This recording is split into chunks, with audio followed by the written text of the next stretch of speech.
Shop Amazon for last minute gifts. Great deals for everyone on your list. Gifts for mom and gifts for dad. Even for your sister and your brother Chad. Ah shoot, we didn't realize we were supposed to get a gift for our dog walker guy. We almost forgot about our dentist Dr. Kerr. We didn't expect to get a gift from her. Or our cousin, I forget his name. He got us something nice, better reciprocate. For last minute deals on gifts for people you forgot. Get fast and free shipping at Amazon.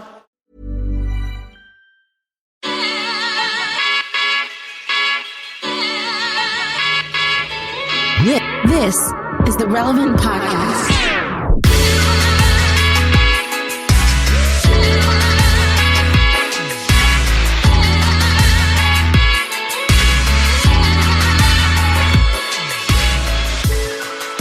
It's the week of June 19th, 2020, and it's the Relevant Podcast. Here in Orlando, I'm your host, Cameron Strang, and joining me from Loverland, Virginia, it's Jesse Carey. Hello, hello. From Austin, Texas, author and podcaster Jamie Ivey. Hey, guys. And from Nashville, Tennessee, it's producer and artist Derek Miner. What up, though? We have a great show in store for you today. Coming up later, we have a movie star, Bryce Dallas Howard. You know her. She was in Jurassic World, The Help. Her dad happens to be Ron Howard. And, Arrested Development. Andy Griffith fans would know Ron Howard. She's coming on later to tell us about her new project that's a documentary about dads. This is Father's Day weekend, so she's coming on to tell us about that. Also joining us later, one of our favorite bands, Colony House, joins us to debut their new single and talk about the responsibility artists have in the middle of social upheaval, which is what we're in the middle of right now. So, lots coming up. How are you guys doing? Before we get the show going, I just want to check in. Like, we've had an unusual month in many ways. Just wanted to check in. We got all the unrest. We've got the ongoing conversations in that respect. We've got still some version of quarantine. You know, the places like where I live in Florida and where Jamie lives that were early adopters of loosening the restrictions are now having a new epidemic happen. And so it's like, how are y'all doing? I'm putting in shelves in my garage. I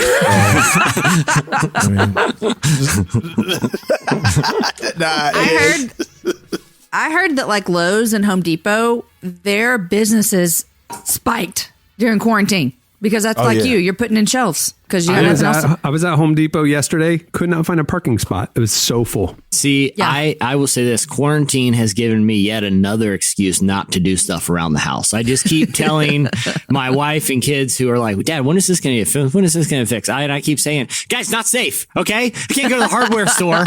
It's actually, I'm not making light of the pandemic. It's terrible. And I've been observing every measure to protect myself and my neighbors and my family. And part of that means is I'm just not getting house projects. Okay. I can't afford to risk everyone's health by me trouncing through Home Depot.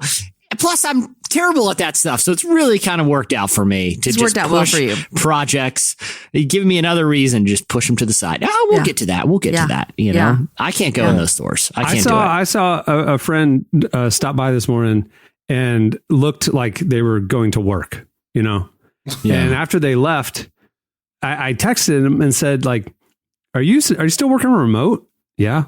Why are you dressed up? Like, I haven't worn pants in 5 months. Like really? Oh yeah. No, I'm gym shorts every day, all day, every day. Here's my challenge. Here's the and again, this is a privileged problem to have. But when I have the mask on, Cameron knows this about me. If we go somewhere, I can't help. I'm a chatty person. I like people. Okay, I like conversing with people. But the only way that I realize, am I annoying this person or are we sharing a little moment together, is I can see if they're laughing and smiling at the ridiculous things I'm saying to them. The mask thing has made it very hard. The mask thing, because you don't know your banters. It's like you don't have your laugh track on your sitcom now. Exactly. You don't know. And they don't know. They don't know when all they see, when all they see, and a lot of times if I'm out and about, I have very sensitive eyes when it comes to light. So I'm wearing sunglasses. I usually wear kicking around a baseball hat. So you can see no part of my face. And they don't know if I'm exercising like stranger danger, dry, charming wit, or if this is just a psychopath staff that has walked into Starbucks and is now, I can't tell if he's joking or not. It has really harmed my banter with strangers, the mask thing. Yeah. I took my kids this weekend down to Zilker Park, which is, down here where ACL is and all that kind of stuff in Austin. And we went to Barton Springs. And you guys, I'm telling you, I think I say this every week, you would not have known that we were in a pandemic by the amount of people swimming in Barton Springs. And I know it's outside. They're like, go play outside and all the things. It was so crowded and I don't like crowds. And so I'm like, we got to get out of here. And besides the fact, if you guys have all been to Austin, right? Mm-hmm. We keep it weird here, right? Yep. Mm-hmm. Very, very. We're at Barton Springs. I've got my boys. And what do you know? The people behind us, my kids are like, what is that funny smell? And I'm like, well, let me tell you guys, just say no to drugs because this is what's happening right now. So we're down there, global pandemic. My kids are exposed. They're cooking meth right there. All the Texans are just cooking meth. They're smoking weed. And then my son Amos was like, this smells like ACL. I was like, yes, you've smelled this before. It smells like ACL. Yes. So we were outside hanging out with everybody else in Austin. Yeah. It's not legal in Texas though, huh? I don't think so, but I mean, Gray literally, area. they It were. doesn't matter. It doesn't matter. They were less than 6 feet away from me, so there's number one problem, and number two, they were smoking weed. So there it was. Do y'all wear masks when you go out in public? I do, but not outside. Yeah, if I'm going to a store or something, yeah, for sure. Yeah. I don't because my glasses fog up. Like even with the nose clip, like I can't help. You're just pushing hot, steamy air into your glasses. I go blind. I can't. I literally can't. Here's the irony of the mask thing, right? It's like I'm wearing a mask not because I'm overly concerned about contracting coronavirus. Known a couple people who have have had, so you're not going to help or make other people exactly. You're not going to be a carrier for it. I've had people in my family who have had it and were asymptomatic for a long time while they were still testing positive. And right. So in my mind, I'm doing the thoughtful thing by wearing a mask, even though I'm pretty sure I'm healthy. I just want to do it for others around me. I feel like it's the right thing to do. Well, I was at an eating establishment the other day, and it was the first time I've had a meal inside a place. I've had one outside meal at a place that was doing outdoor seating. And this was the first time they closed up half of the tables, so they're spreading people out. But they had a thing that if you're at it was a place where you walk to the cash register and you place your order and go sit. It wasn't like a waiter situation. So I go place my order and I'm wearing my mask, doing my due diligence, go sit. And then, there's somebody walks in without the mask and they look and they're kind of like, and they roll their eyes and they go back out and they come in with the mask. All right, fine. Is there a rule there in Virginia to wear masks? Yeah. Okay. I don't know how enforceable it is, but it's the rule. And so the next person that walks in is an elderly couple. Okay. And they go up to place the order and the lady at the cash register is like, hey, listen, we require a mask here. Do you mind just going and grab a mask and I'll take your order? And you would have thought that they told the people, you can no longer order drinks with ice at this establishment by mandate of the governor. You would have thought that they were asking. It's like, and they made a big scene and stormed out. And these people were probably in their late 70s. Okay, like they need to put a mask on. I want to be like, we're doing this for you. I don't want to wear the mask in here. You guys causing this thing about this. Don't you understand? We're none of us are concerned. This is a young people's place. All right. This is a Taco Tuesday situation. Every person that gets psyched for Taco Tuesday, I guarantee you is under the age of the people who are at risk. And for them to make a big stink, I don't want to wear the mask. Nobody wants to. We're doing it for you. Don't cause a big scene. It was very frustrating to me. I don't get the people who cause the big scenes. I encountered one the other day. I was at Home Depot, and when you're checking out, they have stickers on the floor that are 6 feet apart. Where to stand here. And Home Depot designed it in a way that the stickers say social distancing, real big, right? Yeah. So I'm in line and the guy comes up behind me on his dot and he goes, real loud, just for everybody, just incredulous. Social distancing, more like socialism. And he's like looking around. Burn! He's like looking around, like, hey, who's with me? And I'm like, call the burn unit. Yeah. And like everybody's like, don't make eye contact with that guy. It's like, I was like, I don't think you know what socialism is if you think a rule of social distancing is socialism. But Sean whatever. Hannity told me that the Wuhan sickness is only, that communist Dr. Fauci. It's like, we're doing this for you, old people. Like, all right, well, moving the show along. As we do every week, we want to bring in Relevant senior editor Tyler Huckabee, who has his finger on the pulse of what's happening. For the last month, we haven't been bringing our normal hot list stuff, and we thought this week should be no different. So just bring us a little bit of the news that we're covering at Relevant Every Day. Please welcome Tyler Huckabee. Hey, everybody. Hey, Tyler. Hey, Tyler. So what is going on in the Relevant world? Well, there's really, there are a few stories, but we're going to spend most of our time on kind of the big story of the week that I'm sure people are already, for the most part, kind of aware of, but there is a lot to it. And we wanted to provide cringiest context. Story ever to come out of... I'm uncomfortable even referencing. I mean, I do feel like, we should address it. But I watched this clip several times, and the whole time, I'm not someone who gets uncomfortable in awkward situations. Yeah, this was you beyond awkward. You This love was Scott's just, tots. I do, This was a Scott's Tots moment. The background is last weekend, Louie Giglio, pastor of Passion City Church, sat down with Lecrae and the Chick-fil-A CEO, Dan Cathy. Now stop there real fast. I don't know and cannot find it and have asked why. I understand Lecrae. I do understand why Louie was there. Dan Cathy's involvement is a question mark for me. This sounds like a joke. It's not a joke. He was there. He was on stage. It's like, okay, we're going to have a multicultural discussion about race. Let's make sure we have the oldest white guy we can find to join us. It makes no sense. I don't pretend to understand it, but What? these are the people he involved. made chicken actually Christian. I don't see why he wouldn't be there. He made Christian. Yep. He converted so many chickens to Christianity. So he actually somehow he got fried chicken saved. I don't even know how theologically that's possible, but he did it. So the idea was that this would be an extended conversation, a panel discussion about race in America. There's been a lot of these summits that have popped up across America over the past few weeks, obviously, as churches are seeking more intentional roles in this movement, which is, broadly speaking, a good thing. But the conversation did take an awkward turn when Giglio suggested that maybe white privilege should be renamed white blessing. The reason for this seems to be that this is language that would make a little more sense for a faith audience. It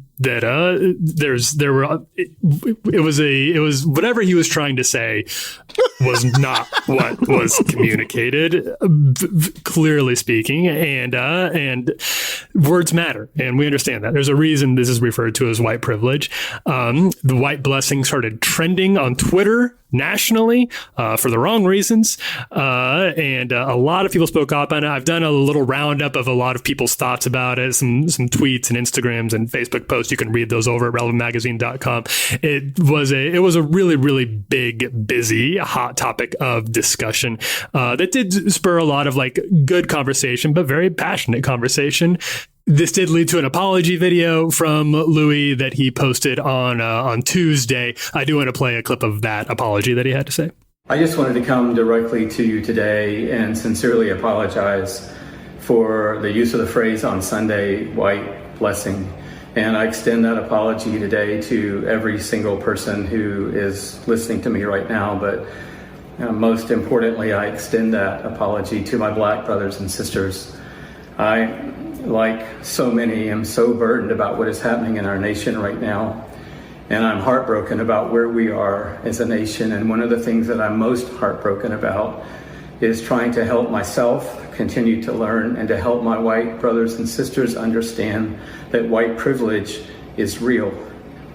And in trying to get that sentiment across on Sunday, I used the phrase white blessing, for which I'm deeply sorry. Horrible choice of words. Does not reflect my heart at all. I don't, to be clear, believe there's any blessing in slavery. Was this pre-recorded or was it live? What the three of them it was did? the church service. It was Okay. This is an issue I have with the format, right? So it's like, okay, this isn't Passion only. This is every predominantly white church in America right now. Almost, it seems. It's like, hey, the white pastor is going to have a conversation about race this Sunday, so I'm going to bring up a black leader, and it'll be the white leader and the black leader talking about things. My thing is like, why do we have to have the white leader there? Just give the platform to Lecrae, or let Lecrae lead a panel discussion. Don't have two old white men interviewing Lecrae, and let Lecrae lead and just say what needs to be said. Why are we guiding the conversation? That was my issue fundamentally with it. Or have a diverse teaching staff where there is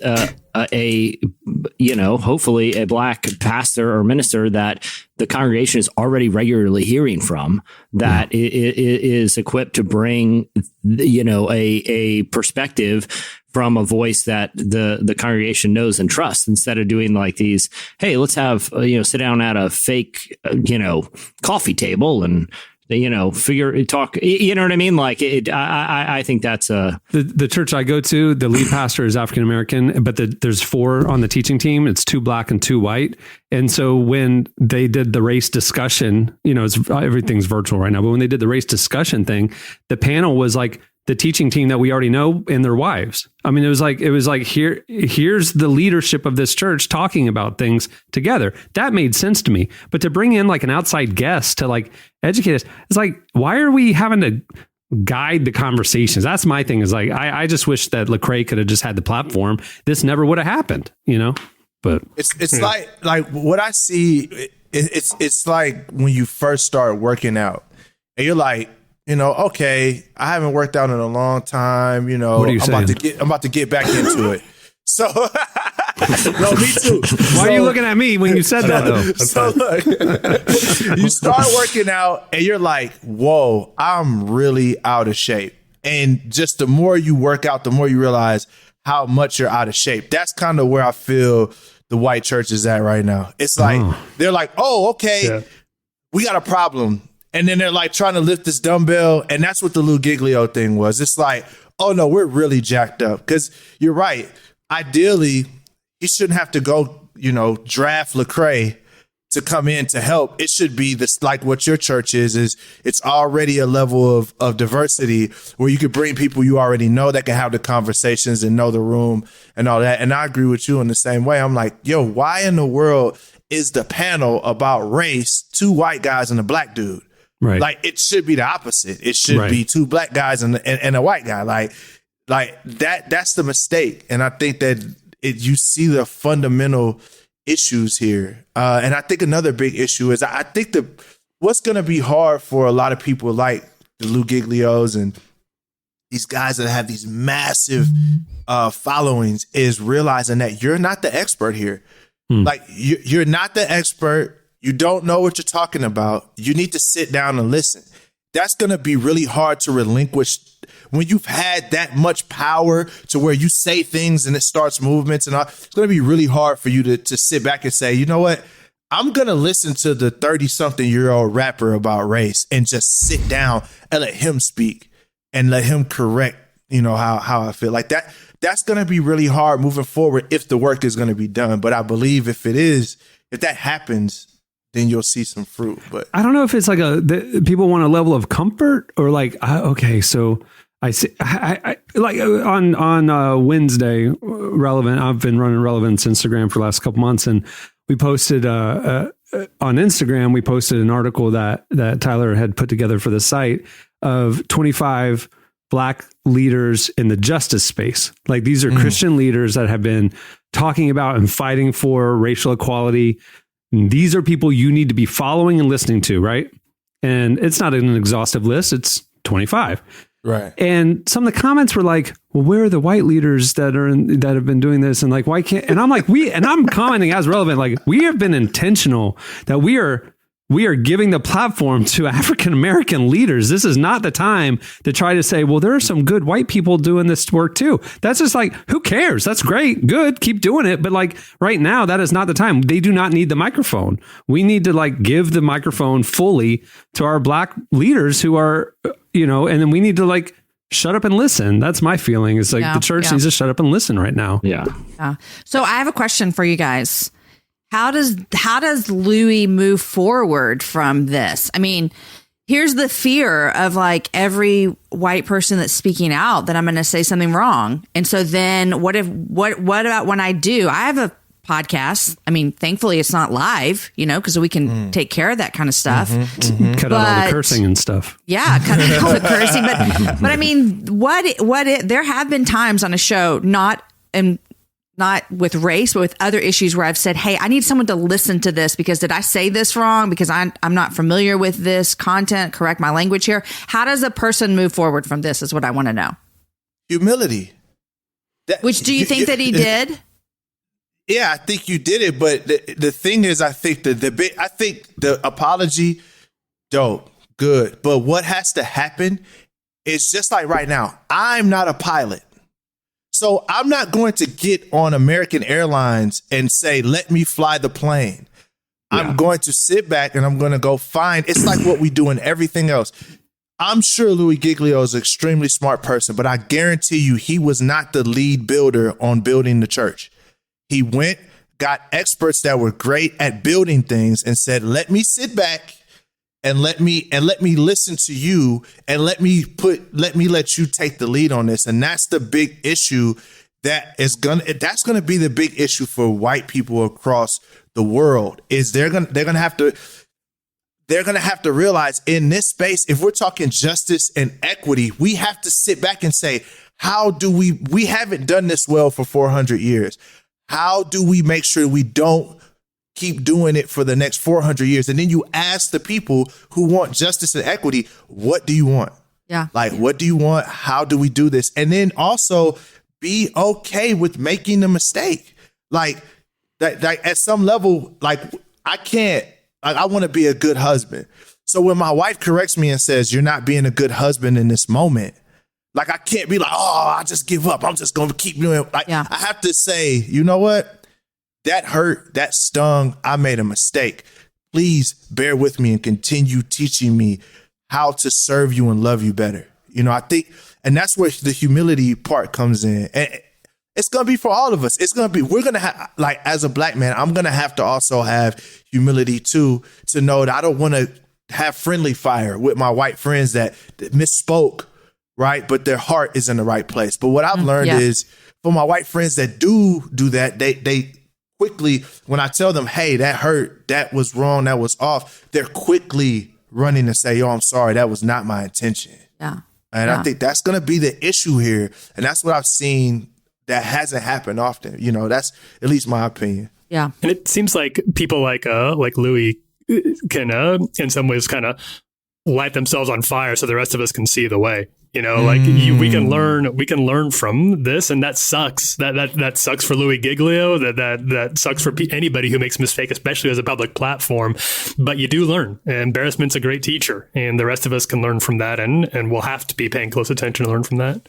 My thing is like then to see long tail, like what fruit comes from this. Yeah, anybody can throw a apology video up when you're globally trending on Twitter and the internet comes after you, but like, okay, so let's see this walk out. And two, I'm sure you'll bring this, Tyler. Lecrae got caught in the crossfire of this too, and has had to respond. And I just feel so bad for him. But you want to tell us the rest of this story? That's how I first saw about it. Was Lecrae talking about it? Yeah. So Lecrae was there, and Lecrae at the time during the actual talk, he did not weigh in on the white blessing thing, but he obviously put a lot of thought into it. There was a lot of conversations around. Well, he's sitting there. If you watch the video, he's sitting there and this phrase is said and it's almost like Lecrae was paralyzed. He was stunned with what he was hearing. You see his eyes. He didn't immediately like say no. He didn't call Louie out on stage at Passion Church in the middle of what was happening. He kind of, I think he was shocked, frankly, but he didn't address it directly at that moment. And that's what people have been criticizing Lecrae for. Well, I don't want to put any words into his mouth. He did release a video the next day about it, which, like Jamie, I think you said that you saw. Let's play a little bit of that, Clark. What's up, y'all? All right, so let's talk about it. By now, everybody's seen the video with myself and Louie Giglio, and you wondering what the heck is going on. Well, first of all, let me just say this. Thank y'all. Like, sincerely, thank y'all for y'all just acknowledging the pain and the frustration that y'all had with everything that you've seen. I know this is it's rough. You know what I'm saying? We're talking about 345 years, 400 years of chattel slavery, and then 89 years of Jim Crow. And we're battling still in 2020. And so I appreciate y'all acknowledging the pain and the frustration that you had with what was said. It's helped me process a lot as well. First of all, I want you to know I wasn't okay with it. Even as I sat there, I was very uncomfortable, and I was processing on like, man, what do I say in light of this? There's been a lot of times where as I've navigated white supremacy or racial injustice, where I've just been trying to figure out where I wanted to lash out, honestly, in anger. And there's other moments where I've been like, all right, God, give me the grace and the wisdom on how to deal with this. And in that moment, I was processing like, man, what do I do?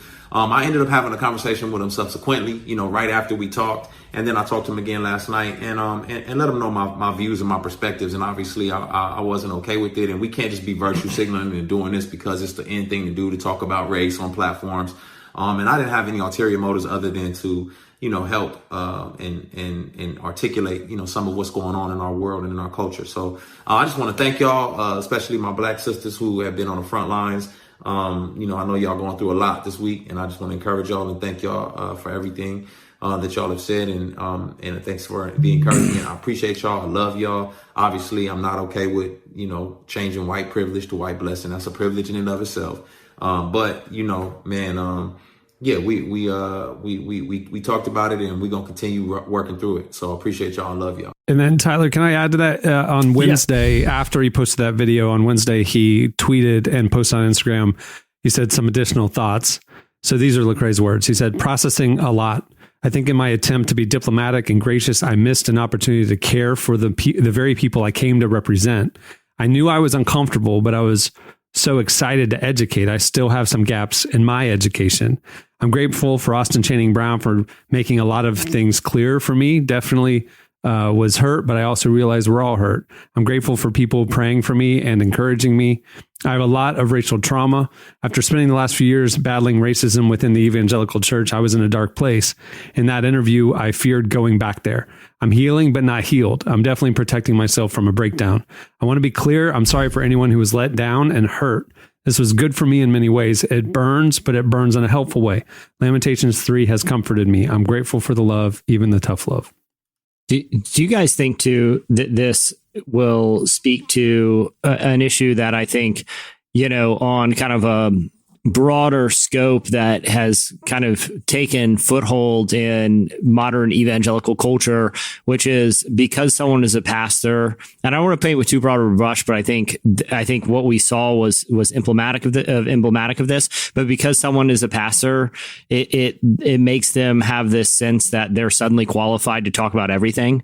Like, you'll see a pastor write a book, who's not a marriage counselor, write a book about, and look, it doesn't disqualify you. Like, there are lots of pastoral resources that are great about things, whether it's finances or marriage or a social issue like race but look, just because someone maybe went to seminary doesn't necessarily make them the most qualified person to take an hour out of somebody's week to teach them about financial principles or race relations or, complicated relational things that the congregants might be dealing in marriage. Why not have someone who is qualified, who has a training in a certain area? Why not surrender the platform, not just when there's a national, kind of outcry because of something like we're experiencing now? Why not make it just a regular part of the Christian experience, where if I want practical application of theology to everyday life, a pastor is definitely equipped for that. But a pastor isn't necessarily equipped to talk or qualified to talk about every issue. And I feel like that is a big issue I've observed over and over again, that because someone has a big church, they suddenly think they are allowed to be the expert on everything. To make your point, what's interesting is I've seen a little bit of that happen, but it's usually, I'm in charismatic church. That's where I grew up. That's where I go to now. But that uncomfortable week where the pastor has to teach about tithing. It's like he didn't want to seem like self-serving that he's teaching about tithing. So I've been to churches where they'll bring in like Robert Morris because he's got a gift for like that message of tithing and giving. And so like they have surrendered the pulpit to an expert when it's something like tithing, but they don't do it with other things. And that's interesting. That's a really good point, man. I think I would want to know if Louie and Lecrae are friends, or was he just invited because they reached out to him and they thought he would be a good voice? They do know each other because just recently they both were them two and Tim Tebow went and visited Ravi Zacharias right before he passed away. So they posted that publicly. He's done Passion 30 times. That's right. So, Okay. So I think what I'm feeling, even as someone who has a space where I want to have conversations about this, like on my podcast, The Happy Hour, is I'm not available someone wherever you get your podcasts. Thank you. I'm not someone who would call myself an expert on this at all. But a couple of years ago, I looked up and I was like, man, I host a show and the only people I interview are like 40-year-old white women. Something has to change. And so that shift happened on the show about 4 years ago. And when that shift happened and I started inviting other people on, I started learning more. Like I started to be like, oh, I'm listening to you. Like I'm bringing you on and you're teaching me and you're teaching my listeners. And I think that's kind of what you were talking about earlier with Derek. Derek, you were saying is like we giving that platform away. And it does even make me wonder even more why Chick-fil-A was there. Now I'm even more confused when I think about it, you know. How lucky does he feel to have dodged this whole thing by then? It could have been him. It could have. He was doing like the Peter Griffin. He was doing like the Peter Griffin, like slowly sliding under the chair until he's just literally as like a worm rolling off the stage. When you look up and Dan Cathy is on the stage, slowly rolling towards the stairs. What you don't realize is that there was a unity lunch after service that Chick-fil-A was hosting. That's why. That's why. Yeah. Chick-fil-A has too many problems right now. They do not need that one. That's it. That's why I'm wondering why he said yes to that. Well, it was obviously it was on a Sunday morning, so Dan Cathy's got nothing to do. Yeah, he was off. He was like, I'm just gonna pop in. I was gonna pop in. Yeah. But my whole point was saying these conversations happen best when you are willing to say, hey, this is my friend and they're an expert in this and I'm bringing them to my audience, which is what Louie was doing. I'm bringing you in. And so I didn't see the whole thing. I don't know who ran the show, Louie, Chick-fil-A or Lecrae. So I don't really understand that. But the point I'm trying to say is inviting someone into your space, because I can understand Louie wanted to educate his maybe majority white church on issues that are current right now. And I respect that and love that. But there is this kind of humility that you have to take of saying, I'm going to let you speak into this because I'm here to learn. I'm a listener here. And I didn't see the whole thing, so I have no idea if it looked like that or not. It was a dialogue. It wasn't. Okay. It was definitely back and forth. It was not, 90-10. It was 50-50. Yeah. I guess, part of it too is like, to the point of like, I feel like a lot of churches are slow to kind of realize that, like, to the point of like a platform isn't a qualification necessarily. It's like you've seen this happen. Like, I don't know, this is probably a little nerdy, but like the last NBA draft, they had Maria Taylor, who she's been on this podcast, is a former college athlete, is a professional sports analyst, do the interviews with the players after they're drafted. And it was probably the best, one of the best, most watchable drafts ever, because in years past, they have someone who's just a TV personality. Hey, go down to the floor and talk to this basketball player, even though you're not qualified to talk about basketball, and the product suffers. And I think the church can like learn a lot from an example like that. Why don't we actually have someone who has experience and knows this world? Why don't we give them the platform for the benefit of everyone, not just for obviously, I think it's good, to your point, Jamie, not just for the sake of having, a collection of diverse voices, which is important, but also we learn a lot. We learn a lot from people that are knowledgeable about certain things when they actually have the opportunity to speak, And I think this is another issue I find right now. And I'm a rapper, so this is not a slight at all. Because Lecrae, look, here's one thing I can say about Lecrae. I know Lecrae personally. I've known him. Lecrae discipled me, showed me how to read my Bible. And the thing about it, I know, like, a lot of criticism against him, like, what people want black people aren't angry right now. And that was egregious what Louie Giglio said. And we wanted him to rise up and correct them in the moment. But, you know, sometimes when people say something so foolish, you just get froze. Yeah. And I think that's what happened. Yeah. I know for a fact it's not Lecrae was scared. I mean, he's literally lost show after show and thousands of dollars because of his pushback to white evangelicalism. But here's the thing that I think that we can grow from it, and I want people to hear on this podcast. You don't have to, every time there's an issue in the black community, go get a freaking rapper, basketball player, football player. Like, we have people that have dedicated their lives to this. Mm-hmm. Like, literally dedicated their lives to this. Like, why don't we go get Dr. Eric Mason?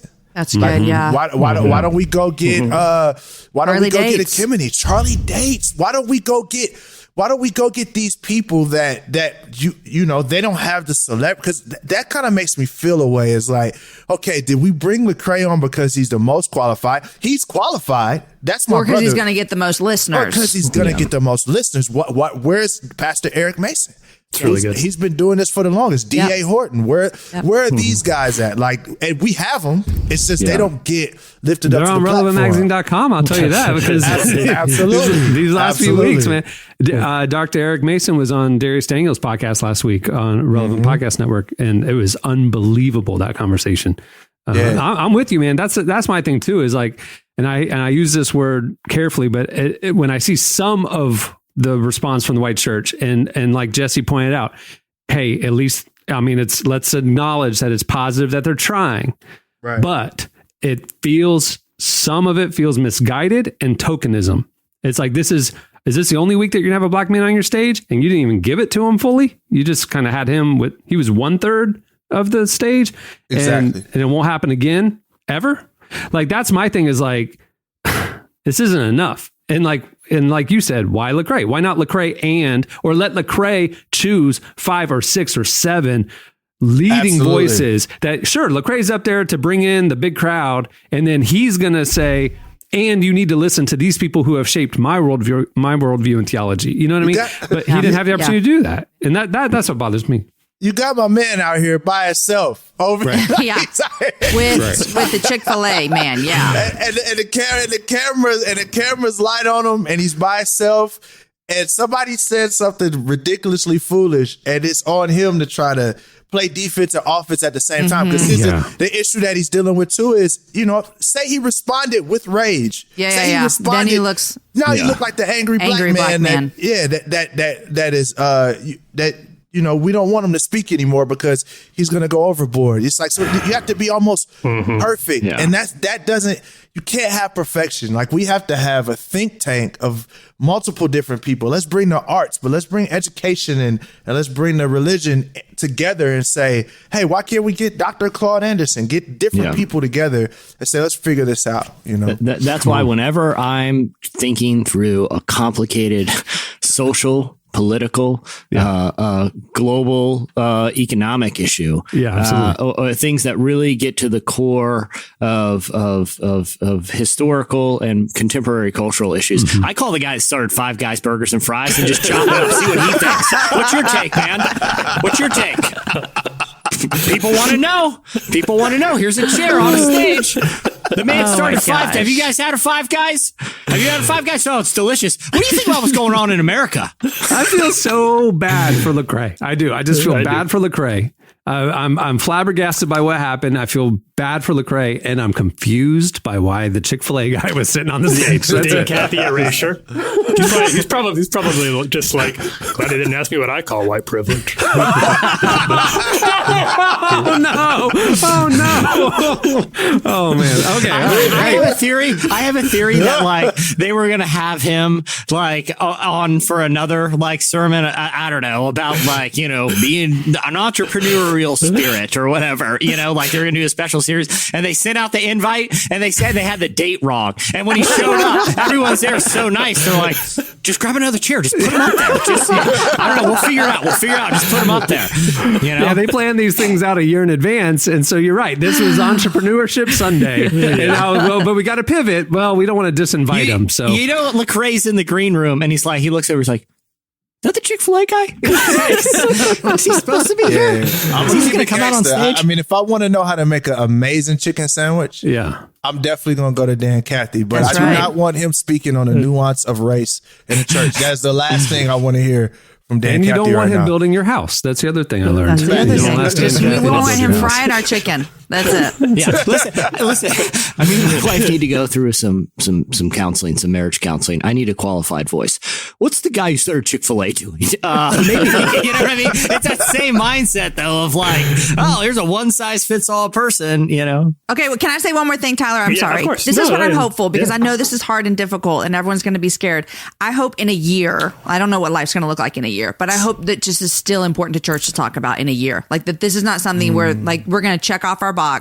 We brought in the black pastor from across the railroad tracks and then we let him come to our church and speak and then we're not going to do anything. So my hope is that this will still be happening in September and in December and next March. Like it's not just done now with white churches. I mentioned Darius Daniels earlier and I was texting with him a few days ago and I forget how it came up. Oh, no, he was asking me, he's like, hey, do you know so-and-so? He asked me to come on for an interview for his podcast or whatever. And I was like, no, I don't know him. I said, are you getting a lot of interview requests? You know, because we just launched this podcast with him 5 weeks ago. And I was just curious. And Darius is crazy. On Sunday, this past week, he spoke the virtual service. He did the sermon for VU Church, Hillsong, and Transformation Church all at the same time. Wow. It was Darius Daniels. I've never seen that before. It's crazy. Amazing. That's amazing. So I was just asking him, like, are you getting more interview requests? He goes, you know, honestly, this is before Sunday. He said, I'm just getting asked a lot to do interviews about race.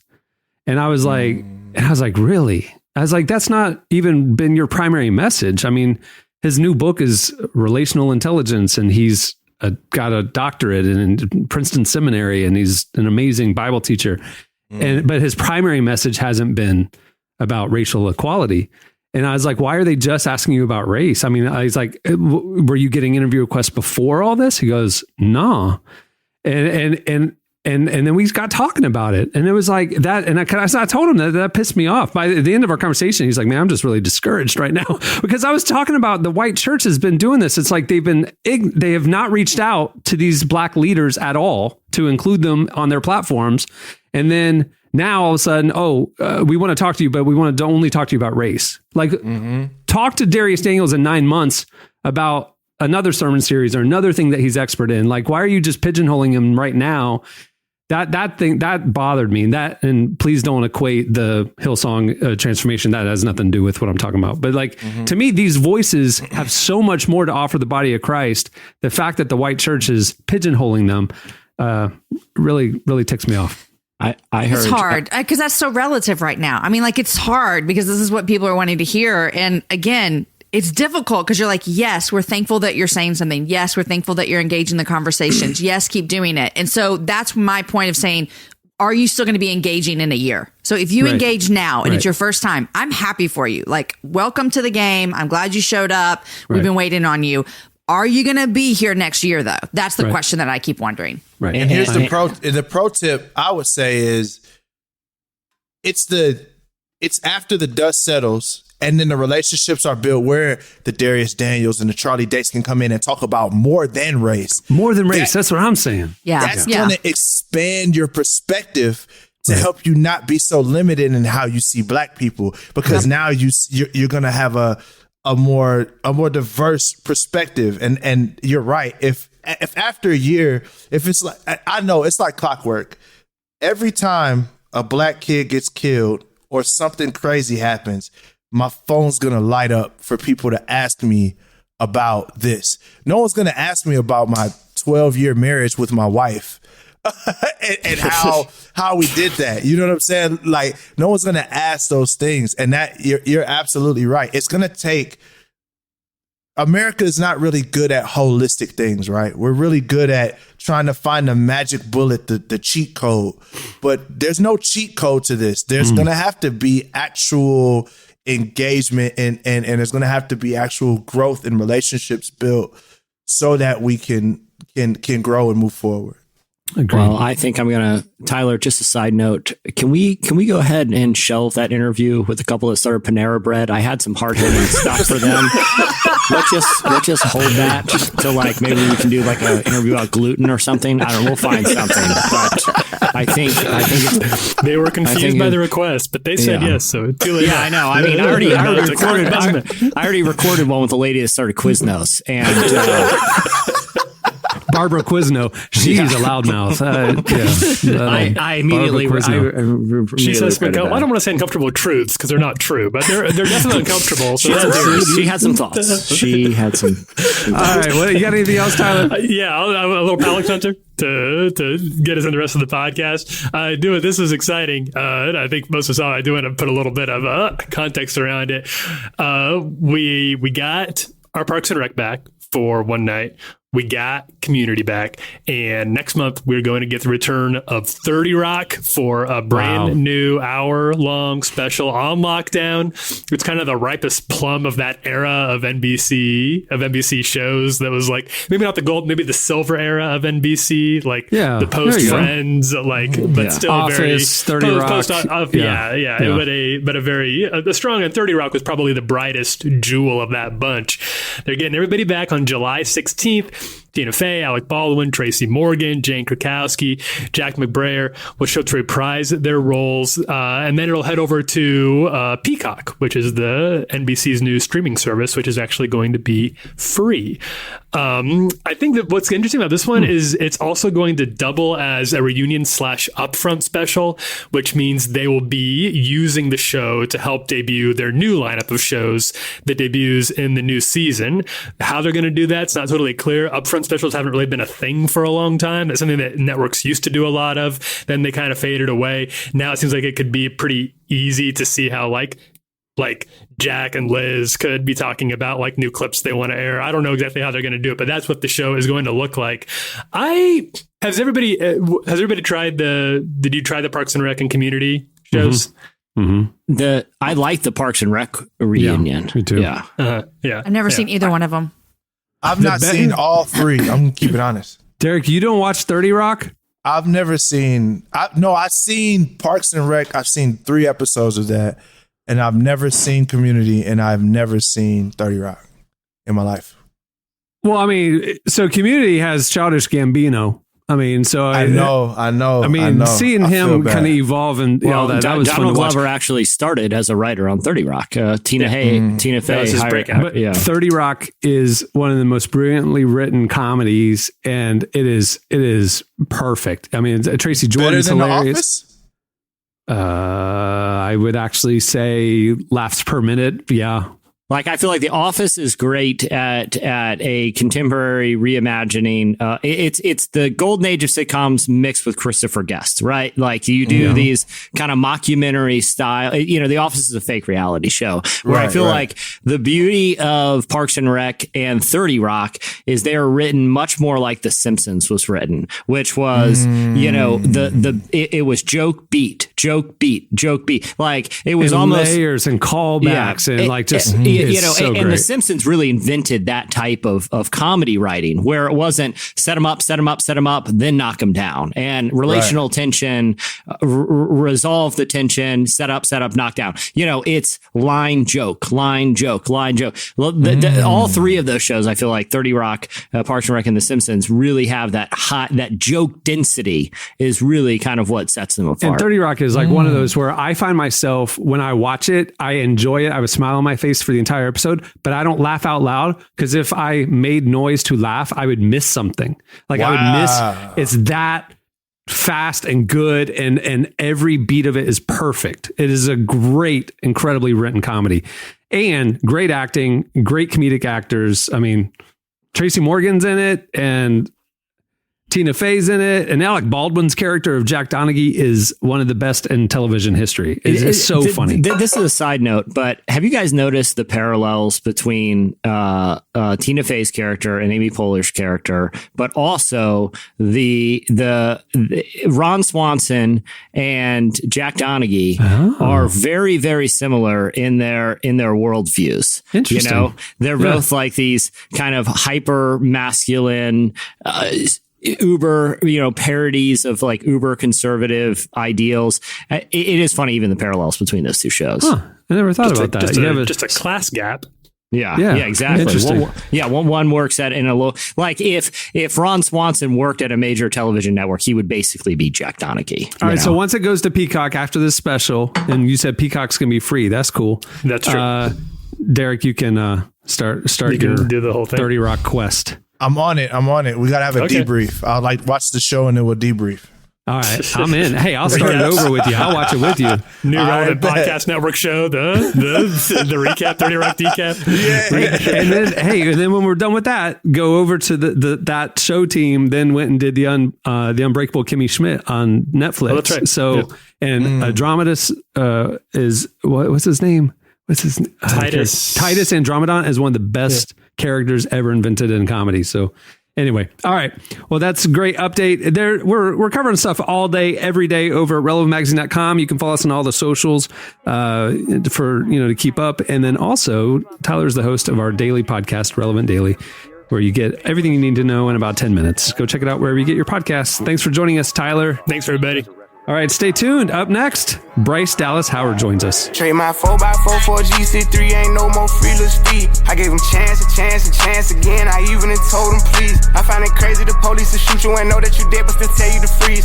Look, I seen what I seen. I guess that mean hold him down if he say he can't breathe. It's too many mothers just grieving. They killing us for no reason. Been going on for too long to get even. Throw us in cages like dogs and hyenas. I went to court and they sent me to prison. My mama was crushed when they said I can't leave. First I was drunk, then I sobered up quick when I heard all that time that they gave to Tyler. He got a life sentence plus. We just some products of our environment. How the f they gon' blame us? You can't fight fire with fire, I know, but at least we can turn up the flames some. Every color person ain't dumb, and all whites not racist. I be judging by the mind and heart, I ain't really in the faces. Though the way that we living is not getting better, you gotta know how to survive. Crazy. You're listening to Lil Baby. The song is The Bigger Picture. He just released that and is probably one of the most timely and important hip-hop songs to come out in a long time. Well, today's show is brought to you by BetterHelp.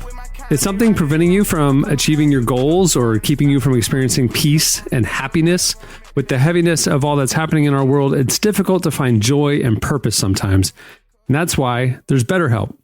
BetterHelp will assess your needs and match you with your own licensed professional therapist. You connect in a safe and private online environment, which is not only great for the quarantine season we're in, but it's convenient even as things get back to normal. You can start communicating in under 24 hours and you'll get timely and thoughtful responses. Plus, you can schedule weekly video or phone sessions and you can send a message to your counselor anytime. To top it all off, it's more affordable than traditional offline counseling and financial aid is available. So if you want to start living a happier life today, try BetterHelp. And right now, as a Relevant Podcast listener, you'll get 10% off your first month by visiting betterhelp.com/relevant. Join over 800,000 people taking charge of their mental health. Again, that's BetterHelp, HELP.com/relevant. Well, you may know Bryce Dallas Howard from her starring roles in movies like Jurassic World and The Help. But most recently, she teamed up with her somewhat famous father, Ron Howard, to create a documentary coming out on Father's Day that follows famous fathers like Will Smith, Jimmy Fallon, Neil Patrick Harris, and others. Our very own Tyler Huckabee recently spoke to her about the project. Here is part of our conversation with Bryce Dallas Howard.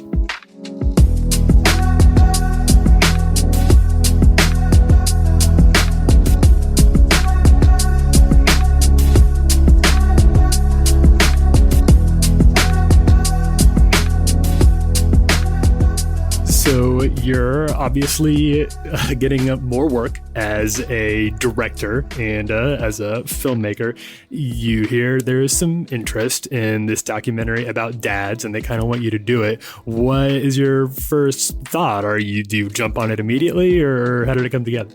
I just sort of in the room was like, yeah, no, this sounds really cool. Like, here's what I think. I think we should get stand-up comedians who are dads, and because they also wanted to do it within a year. And normally documentaries, you're like having to like perch somewhere for like 10 years to get like a little bit of footage. And so I was like, let's talk to comedians who have thought about this and view their lives through the lens of comedy, and they can kind of be like a Greek chorus. And then we should dive into the daddy blogger community, because they're going to have a ton of footage of their kids that we can hopefully build a story on top of, and then we can send a crew, and just do it very very quickly. Because I was also directing on season 1 of Mandalorian at that time. And so I knew it had to be kind of this like these very targeted windows of production.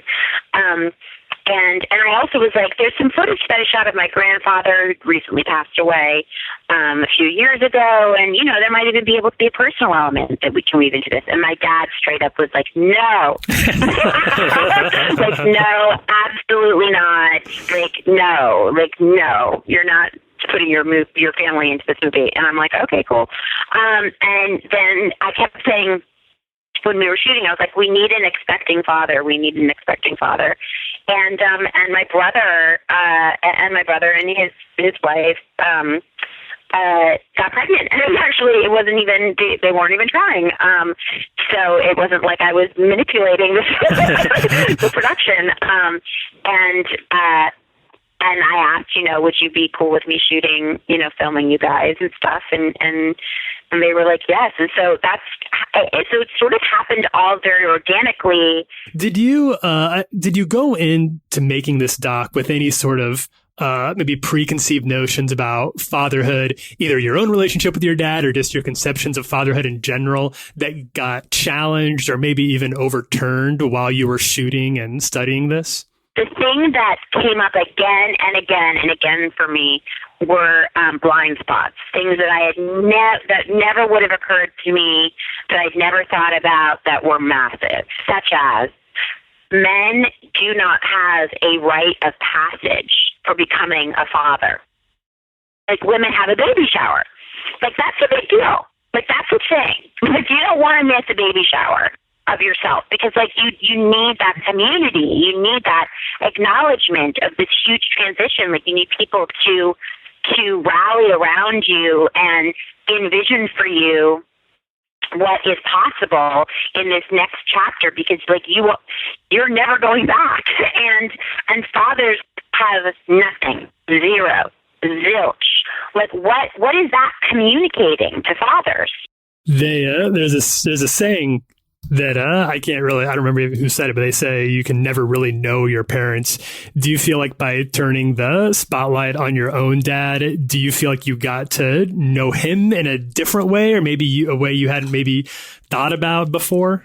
I think that, of course, but what I would say is that when you have, for me at least, having a parent who's been in the public eye since he was a little kid, there's a lot more that I'm privy to as their child, because than most, at least most of my peers with their parents, because the clippings of the newspapers were saved, and we've got the episodes, and there are memorable stories, and people share things with me, and so as a byproduct of my dad living a public life, and then also my dad and mom being together since they were 16, I do feel like I definitely, I would like to think that I know them. My mom in some ways is more mysterious than my dad, because there wasn't as much focus on her and kind of capturing her youth in a way that she's able to like share that with us. But I mean, it's always a revelation. It's also when you yourself become a parent, I started to understand think I understood my parents more, and I'm sure that will continue. If you could leave people thinking like in a certain headspace, what would it be? I think that we were already seeing men go through a period of transition where it's really embraced to be vulnerable. It's really embraced to be to be connected to like just all sides of yourself, and for masculinity to not just be this binary thing and this very limiting kind of like idea that might be accurate for a very small percentage of the population, or that only a small percentage of the population can actually identify with. So my hope is that within this, that dads are able to come away and kind of see part of themselves in this and feel connected to others.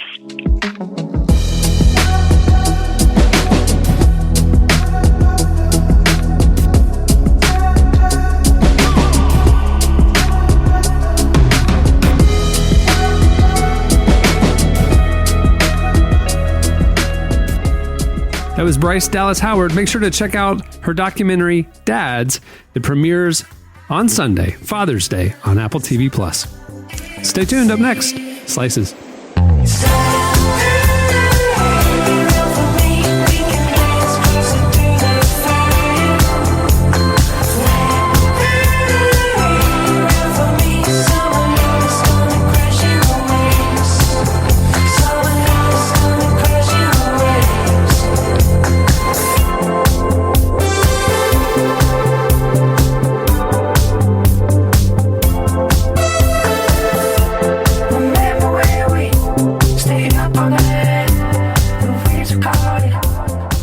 You're listening to Argonaut and Wasp. The song is TBS. Okay, it's time for Slices. What do you have, Jesse? All right, what I have is a hot take from Subway founder. No, I'm sure. Yes. Buckle up, everyone. He's got some thoughts. No, so by now we've probably all seen the videos that have been going around over the years from Boston Dynamics. They're like a technology company that is largely funded by the Defense Department to make these crazy robots that, the intentions of these robots have never been fully clear to me. They make some that look, that have arms and legs that can like walk on a treadmill and you can push it over and it gets back up. It's just a lot of creepy robots. What do you mean they're not clear? It's to replace human lives being on the front lines. They're going to send in a robotic army at some point that can traverse terrain like a human. Yeah, but it just seems like we got a long way to go. That thing can barely jump on somewhere. It's like they released this viral video of the thing jumping on a 6-inch high box. Ooh, what are they going to do next? Have you seen footage of people trying to invent airplanes back in the turn of the century? You got to start somewhere. They started with gliders. Okay, so here's my point. That's the diversion. Like, yeah, I'm not going to be afraid of something that if it trips over a curb, 10 minutes later can stand on its own 2 feet. I think modern warfare is safe in its current practice for a while. But probably the most famous invention is that little dog thing. It's this little 4-legged. It looks like a robot dog, and they call it Spot, and it can run around and do all this crazy stuff. It can jump. Now that very dog. Are you guys Black Mirror fans at all? Do you watch Black Mirror? Yes. Okay, yes. So but I know Derek, what it is. do you remember the episode? I think it's called Heavy Metal, and it's the black and white episode where that lady is pursued by that little robot dog. Do you remember that? Yep. Craziness. So that little dog in that episode of Black Mirror, which is a terrifying episode, was based on this Boston Dynamics dog. It's a 4-legged little robot, and they've been developing it for years and putting out all these videos. Well, now it is on sale for anyone who wants to buy one for the low price of $74,500. A very random price. Like, why not just make it like, who's like, if this thing was 75, I was going to hold off on buying it because I heard they were $75,000, but you're knocking that extra $500 off. I think I'll pull the trigger. I'll go ahead and pull the trigger on that robot dog. I don't want to $500. It's too good of a deal. So anyway, $74,500. You can own one. And, so I started reading about like who would purchase one other than just someone who just has more money than they know what to do with and wants to bring it to like a park or something. The cool thing about these, you can operate them from anywhere in the world. So like Cameron, let's say you had one of these dogs in your house. Okay. You could be on the other side of the world and you could control it with your computer with zero latency. Like it's totally connected to, you can control it from anywhere. You can program it to like different the Jesse things. robot that we had in the office last year. Exactly. I could fire him up anyway and just stroll around at an uncomfortably slow speed. We still have it. I have it. Even though we're working remotely, I have it here at the house. It is a robot that goes around with wheels, and it has an iPad for the face, and the iPad is Jesse, a live video of Jesse's face, and Jesse from Virginia can control the robot, and he'll roll around the office and like come up to people's desks and just talk to them. Now, and he would like roll away. I will say this: it was better in theory than in practice. No, we haven't. I got it because I thought it was hilarious. It's better in theory than in practice because I would be like, all right, I got a meeting at 4. That means I need to fire up the robot and start making my way across the office at a sharp 3:45, or else I'm not going to make it in time. I would just shout, "Is anyone there? Can someone just pick me up and bring me to the meeting room? Otherwise, I got to traverse the whole maze." But anyway, so this dog, $500, and they're saying that initially it could be used for like security purposes, like if you had like a big warehouse, which is like what happened in Black Mirror. You could have it hiding in a warehouse, and if you just want to take a look around at night, or you could program it because it has a camera on its face to go walk around and do stuff. They've actually also started using these in Boston for, they've equipped it with like thermometers to do like kind of taking people's temperature safely, for like coronavirus purposes. So, instead of having a medical worker there in a mask or whatever, they had this little dog walk up to you, take your temperature and send the data back. They're also saying like, let's say there is some sort of like environmental disaster where it would be difficult to send people in. You could control these dogs and they can run and jump around and check everything out. Here's the thing. That's all great. I'm starting to GoFundMe and I want one of these bad boys. Okay. And if you donate to my GoFundMe, I'll let you control it for like 50. Yeah, I'll give you a whole day. Okay. I'll create the tiers and you can rent it for a day. All right. I'm going to have a robot dog rental business, and I don't have the cash right now on me, but I feel like if I do the GoFundMe, other people are going to get on the ground floor of this. Who wouldn't want to have their own robot dog for a day? I've been finally waiting for this technology of the consumer market, and it's happened. I'm in. The thing about these walking military, the goal of, this like walking military being, we've seen this in Star Wars with the AT-AT things, the big things that walk. And every time they appear, including in The Mandalorian, the way that they defeat it is by tripping it. Yeah, those dumb things. Like, I'm not a Star. I think Star Wars is super lame. Put a big rope up, and then it'll walk over it and flip over. Exactly. It's just like, how are we going to defeat this army of robot super soldiers? Well, according to the videos I saw, if you got a curb about 8 inches off the ground, your battlefield is safe because they're all just going to be tripping over it. Just put a big old fishing line right across the field, and then they all just I was at a hotel once and ordered some like toothpaste or something, and a robot brought it to me. No way. Yeah. You live in large. Well, I was just at a hotel, but they had this little robot thing, and it came down the hall. Knocked it literally, like somehow you knew it was there. Open the door, and it had a tray. I'm serious, guys. Did you tip it? No. There you go. I'm in. See, I used to love going in Sharper Image at the mall. One, when we had malls, and two, when Sharper Image was a thing. But then it started to be in like 90% massage chairs. And I'm like, someone else has to bring me the cool remote control devices. Now that this is basically, a lazy boy store with $10,000 massage chairs. Yeah. All right. What do you have, Jamie? Okay, I've got something that just came out recently. You guys like pancakes and syrup? Dude, of course. Yeah, I have, two eyes, a mouth, and a heart, don't I, Jamie? Side note, when my kids were really, really young, I didn't want to give them syrup because I was like, if they don't know, they don't need it. Like, if your kid doesn't know about syrup, they don't know about syrup. Breakfast? No, pancakes and some butter on it. I'm like, they don't need all this sugar. And then I was out to eat with a friend and her kids, and she offered them syrup. And I was like, they don't know about syrup. And so, they love the syrup. But anyhow, Aunt Jemima, the brand, just recently praise the Lord, is going to update their pancake mix and syrup. And they said, finally, what we've all kind of known, that it's based on a racial stereotype, and they're going to get a new name and a new image. They announced this just recently. It's 130 years old, this brand, and it features a Black woman named Aunt Jemima. And they're going to change it. Thank goodness. People have been talking about this for a while. In fact, I found an article from Dr. Richardson from 2015 who said the images of Black womanhood on store shelves that go back to antebellum era and plantations. This is what our kids are seeing. I don't know if you guys are on TikTok. I'm not, but I did see this viral TikTok by Kirby about how to make a non-racist breakfast. And she talks about Aunt Jemima and the brand. And so they're going to change it. I have a question for you, Derek. What up? Because you're Black here. When I go into the store, I've thought Theater this before. of the mind. She's letting the listeners know. I'm letting the listeners know it's a radio show.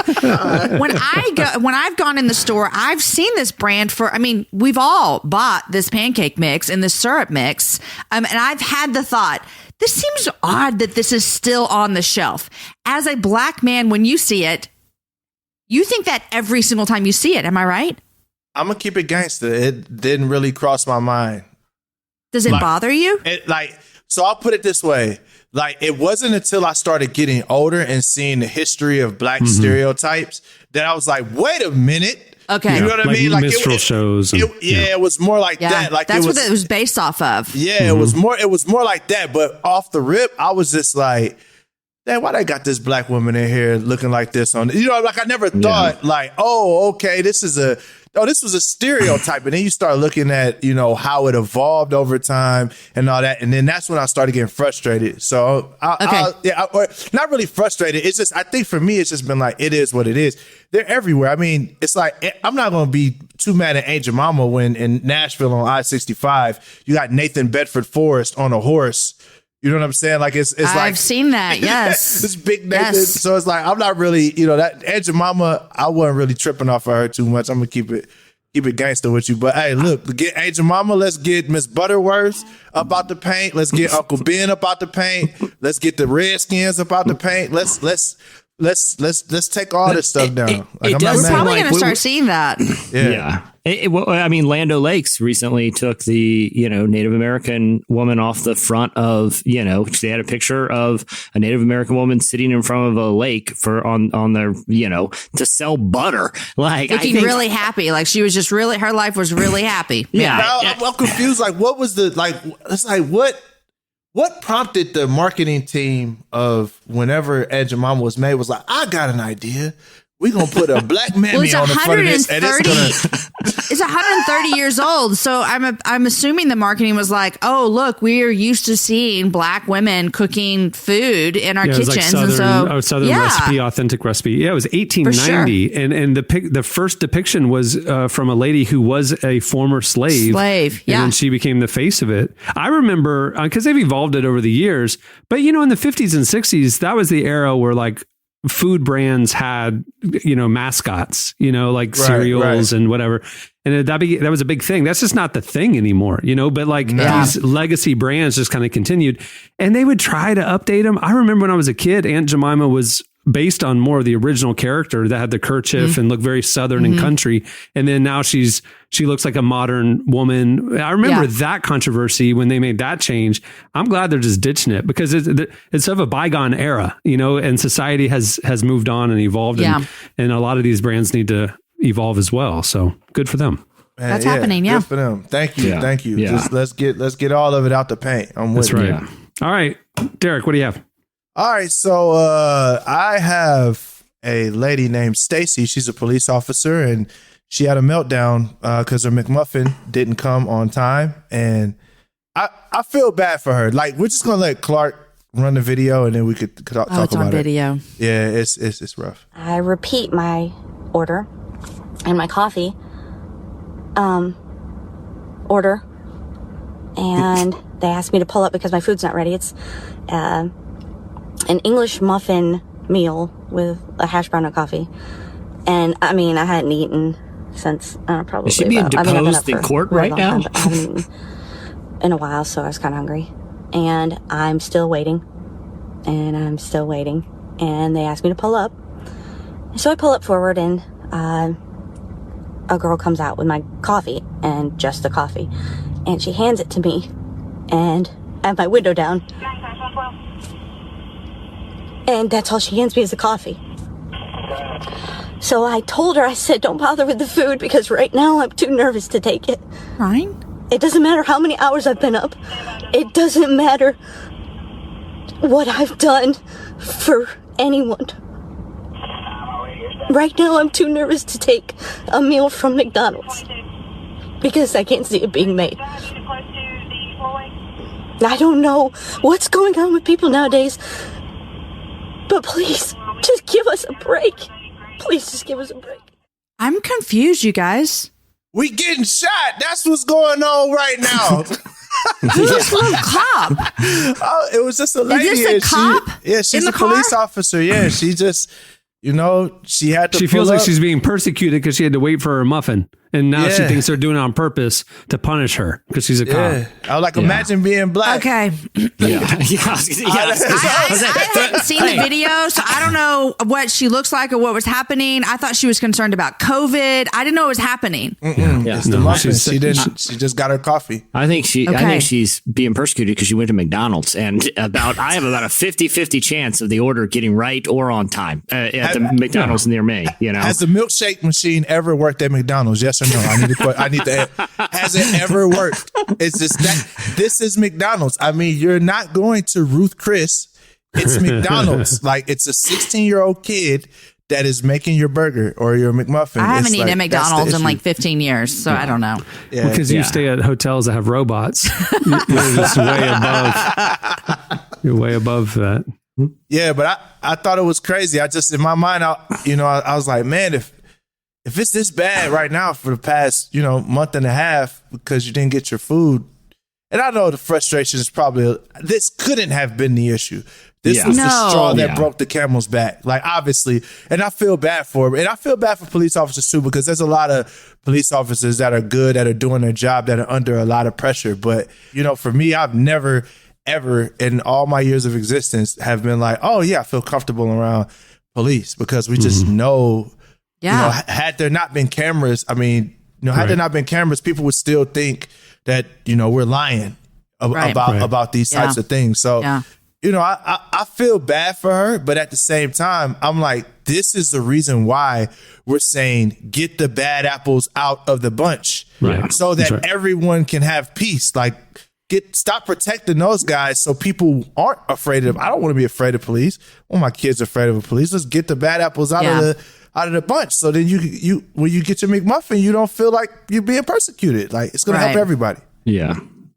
Before we wrap slices, did you guys see on Wednesday, the NBA has released the 113 pages of rules for the basketball bubble here in Orlando for the NBA to come back?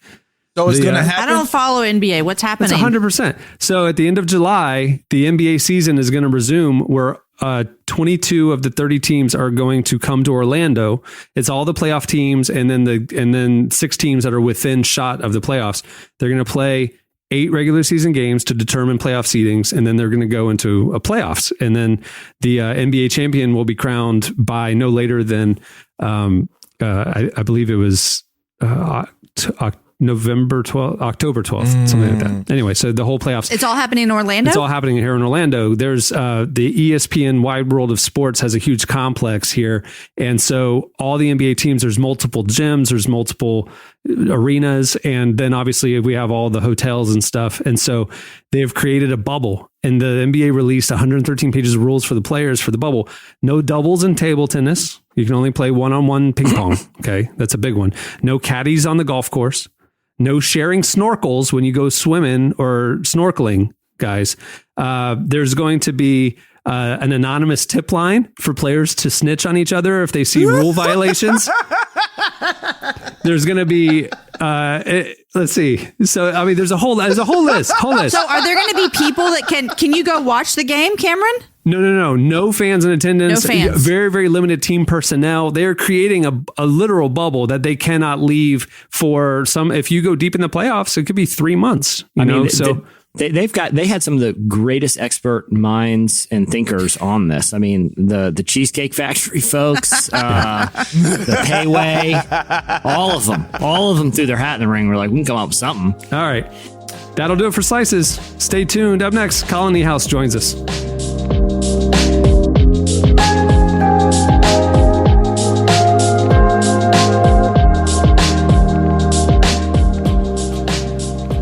The coronavirus pandemic has people asking tough questions. Does anyone know what's going on? What are Christians supposed to do about the crisis? Where do we even start? If you're wrestling with questions like these, there's a new book just for you. It's called God and the Pandemic by N.T. Wright. In God and the Pandemic, you get an informed Christian reflection on the coronavirus and its aftermath. Authored by the renowned writer and biblical scholar N.T. Wright, God and the Pandemic will help you interpret recent events in the light of the scripture and respond with biblically grounded hope and wisdom. God and the Pandemic is an antidote to speculation and knee-jerk responses. N.T. Wright's book will help you deepen your faith and understand your calling now and in the post-virus world. Buy your copy of N.T. Wright's God and the Pandemic today at godandthepandemic.com or wherever books are sold. That's godandthepandemic.com. Come on, hold my hand, hold it tight. We're in a weird time of life. Don't wreck your brain, it'll be alright. We're in a weird time of life.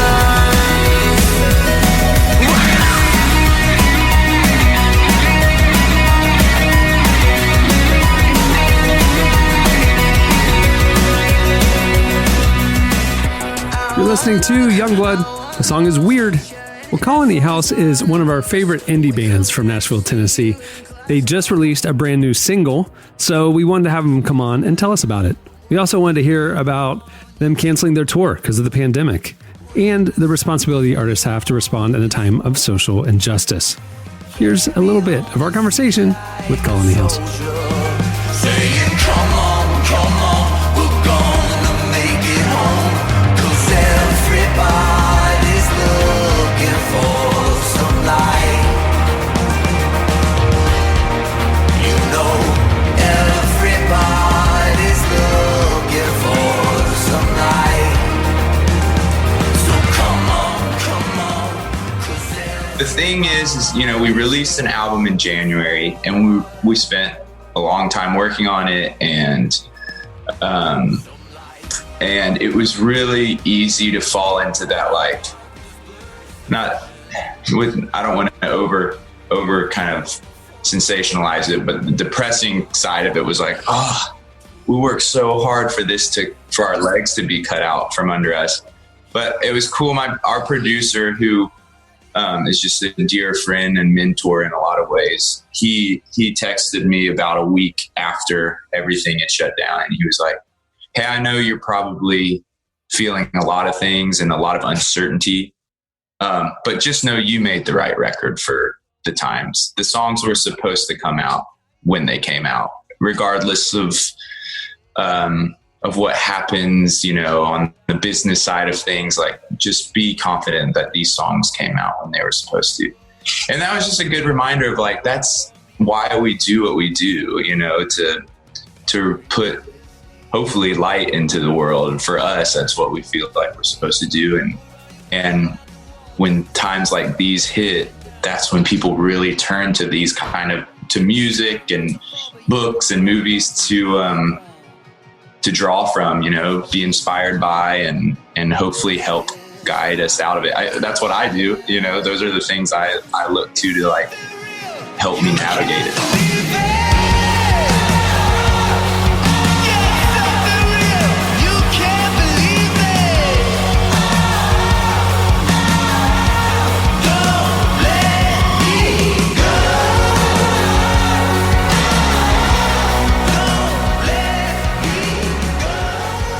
What we started really locking onto with this album, and even these few shows that we were able to play this year, is like is who we are and what we're supposed to communicate, and just dialing in the DNA of the band. And I think that does go outside of live shows, and it becomes like, we've always said we want to be a conversational band. We want it to be a two-way street. Not just us putting music out, but us putting music out and then really listening to the response and hearing how people translate these lyrics, how people, what they're responding to as it is a collection of songs. And then the next batch of songs is usually a response to that. So I think it's just tuning our ears in this season is like tuning into those conversations and being like, all right, well, where are we going next?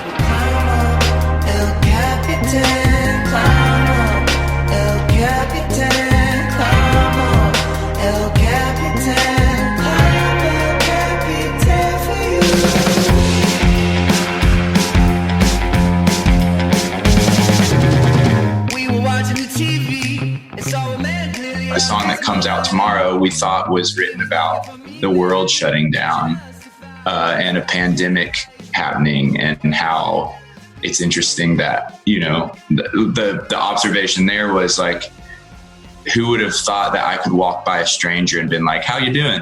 And they know exactly what I'm referring to, That's a weird phenomenon that has never happened. And there's this weird, as much as there's like pain in that, there's a weird connection that all of a sudden you had with everyone else in the whole world.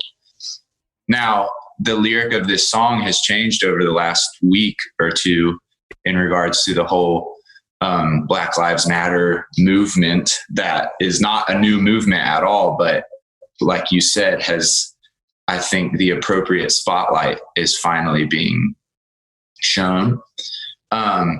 And that's what I love about music and lyrics and songs is like, I started listening to this song that was written long before these protests and everything. And it takes on this whole new meaning. And it is a really introspective song about, there's a lyric about holding the match while covered in ashes. And this idea that so often we're looking around us, at like what the problem is. Why is there fires raging around us? And then you look down, you're like, oh, I'm the one holding the match, and there's soot all over my arm. I think I started this fire, maybe. We draw lines in the sand, build walls with our hands, burn bridges out of fear, build everything we don't understand, until the walls come crashing down, and the last stone hits the ground, and the silence breaks with sound of the song that the world is not. For more of that conversation, go check out our feature with Colony House over at relevantmagazine.com. Hey. Truck to the plane, to the truck to the hotel lobby. Me, I go through underground garages, presidential suite on deposit, elevator up to the room, shower up and then we hit the club. Touchdown, gotta see what's up. Area code in my phone. What numbers do I still have? Who do I know from the past? Hit one, she say she got a man. Hit another one, it goes green. You're listening to Drake featuring Giveon. Chicago Freestyle. It's one of my favorite songs right now. Okay, normally this is where we do your feedback and the question of the week, but because this show is going a little bit long, we are going to punt it to next week. Last week, we got talking about pranks, and you guys were sending in your stories of the best pranks that you've ever been part of. There's some really great stories, so we are going to save them and do it on next week's show. If you haven't sent in your favorite prank stories, hit us up on Twitter at Relevant Podcast, or you can message us on Instagram at Relevant Magazine. So there you go. So tell us your best prank stories. It's a continuation of last week's question of the week. All right.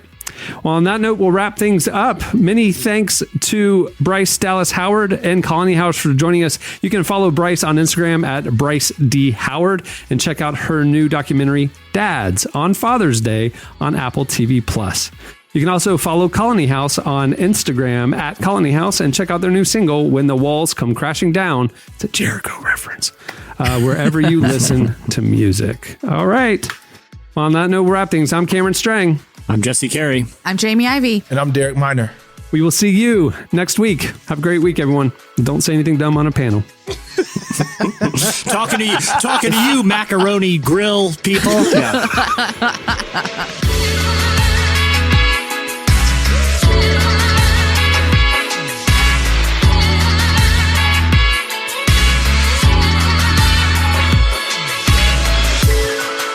Thanks for listening to the Relevant Podcast.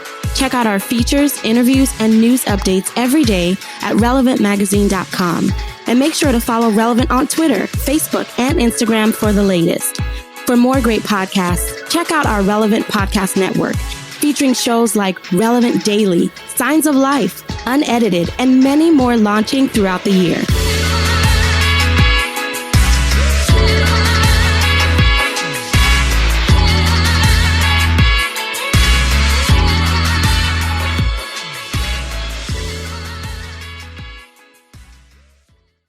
He got fried chicken saved. Relevant Podcast Network.